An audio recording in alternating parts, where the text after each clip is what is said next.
The peak flow meter is a valuable tool to help determine the severity of asthma, as well as to help individuals seek emergency medical care.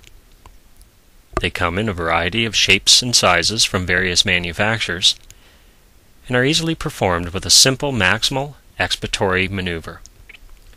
Most peak flow meters on the market now come with some kind of an asthma action plan that should be completed by the healthcare professional respiratory therapist, determining green, yellow, and red zones based upon a predicted nomogram for peak expiratory flows.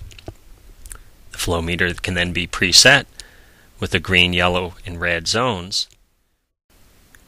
This card can then be filled out morning and evening on a daily basis, and depending on the color of the zone, the individual can either self-correct with medication or seek emergency medical care as appropriate and as directed by the respiratory therapist healthcare provider.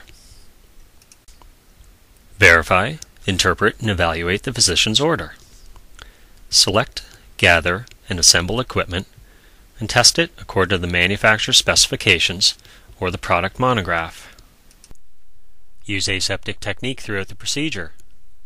Wash hands at a sink or with an approved alcohol-based product. And don gloves for all aspects of the procedure at the patient's bedside. Identify patient, self, the department that you represent, and your role as a respiratory therapy student at NBCC SJ.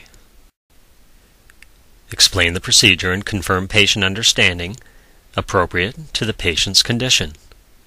It is at this time that you should be predicting your normals. In this example, a 40-year-old male who is 5 feet 8 inches tall would fall somewhere between 620 and 641 liters per minute, extrapolated to a value of approximately 630 liters per minute. Ensure that adequate monitoring is taken place and position patient for optimum performance of test.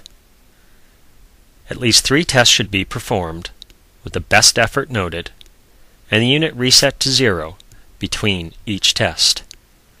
The patient should be encouraged to take a large huff rather than maximal volume. Recall that you're looking for peak expiratory flow, not maximum expiratory volume. By resetting to 0 each time, it will give a standard reference point to base the maximum values upon.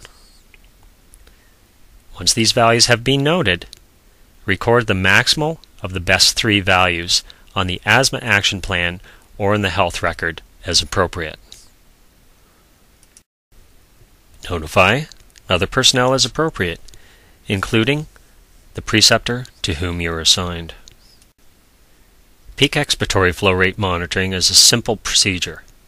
By following the steps in this competency-based objective and reviewing the product monograph, including the asthma action plan, you should be successful in the challenging of this simple competency-based objective in general therapeutics. Good luck.